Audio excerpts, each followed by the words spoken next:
Hello guys, welcome to Easy Education. आज हम लोग आइसो इलेक्ट्रॉनिक स्पीसीज के बारे में पढ़ने वाले हैं और उसके कुछ क्वेश्चंस भी देखने वाले हैं। आइसो इलेक्ट्रॉनिक स्पीसीज उस तरीके के एटम्स, आयंस या मॉलिक्यूल्स को कहा जाता है जिसमें नंबर ऑफ इलेक्ट्रॉन्स सेम होते हैं।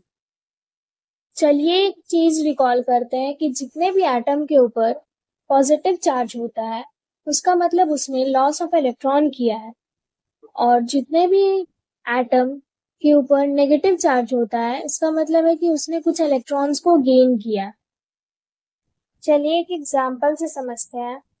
कैल्शियम का एटॉमिक नंबर 20 होता है, मतलब उसमें नंबर ऑफ इलेक्ट्रॉन्स 20 हो गए और उसका चार्ज 2 पॉजिटिव है, यानी 2 इलेक्ट्रॉन का लॉस हुआ होगा।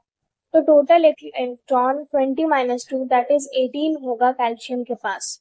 सिमिलरली सल्फर का एटॉमिक नंबर 16 होता है, मतलब उसमें नंबर ऑफ इलेक्ट्रॉन 16 होगा और उसने 2 इलेक्ट्रॉन का गेन किया है जो उसके ऊपर 2 माइनस चार्ज है, तो उसमें नंबर ऑफ इलेक्ट्रॉन्स 18 होगा। सिमिलरली आर्गन का एटॉमिक नंबर 18 होता है, तो उसका नंबर ऑफ इलेक्ट्रॉन 18 होगा।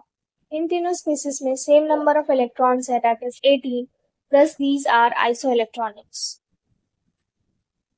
आइसोइलेक्ट्रॉनिक स्पीसीज में नंबर ऑफ इलेक्ट्रॉन्स तो सेम होते हैं लेकिन उनका साइज एक दूसरे से डिफरेंट होता है। चलिए दो डिफरेंट कॉन्सेप्ट से हम लोग आइसोइलेक्ट्रॉनिक स्पीसीज का साइज का ऑर्डर निकालते हैं। पहला जेड इफेक्टिव, दूसरा charge on an atom. Z effective means effective nuclear charge और जेड इफेक्टिव का फॉर्मूला होता है एटॉमिक नंबर माइनस सिग्मा, जहाँ पे सिग्मा स्लैटर्स कांस्टेंट है जो कि सिर्फ नंबर ऑफ इलेक्ट्रॉन्स के ऊपर डिपेंड करता है। आइसोइलेक्ट्रॉनिक स्पीसीज के लिए नंबर ऑफ इलेक्ट्रॉन्स सेम होता है, इसलिए सिग्मा हमेशा सेम होगा सारे स्पीसीज के लिए। इसीलिए जेड इफेक्टिव जो होगा वो सिर्फ और सिर्फ एटॉमिक नंबर के ऊपर डिपेंड करेगा। एटॉमिक नंबर जितना ज़्यादा होगा जेड इफेक्टिव भी उतना ज़्यादा होगा और उसके वजह से साइज कम होगा, क्योंकि जितना ज़्यादा इफेक्टिव न्यूक्लियर चार्ज होगा उतना स्मॉलर साइज होगा। मतलब एटॉमिक नंबर ज़्यादा तो जेड इफेक्टिव ज़्यादा और साइज कम।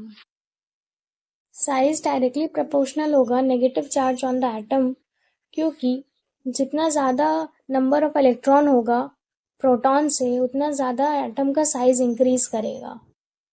साइज इनवर्सली प्रोपोर्शनल होगा पॉजिटिव चार्ज के, क्योंकि अगर नंबर ऑफ इलेक्ट्रॉन कम है प्रोटॉन से तो इफेक्टिव न्यूक्लियर चार्ज ज़्यादा होगा, जिसके वजह से एटम का साइज डिक्रीज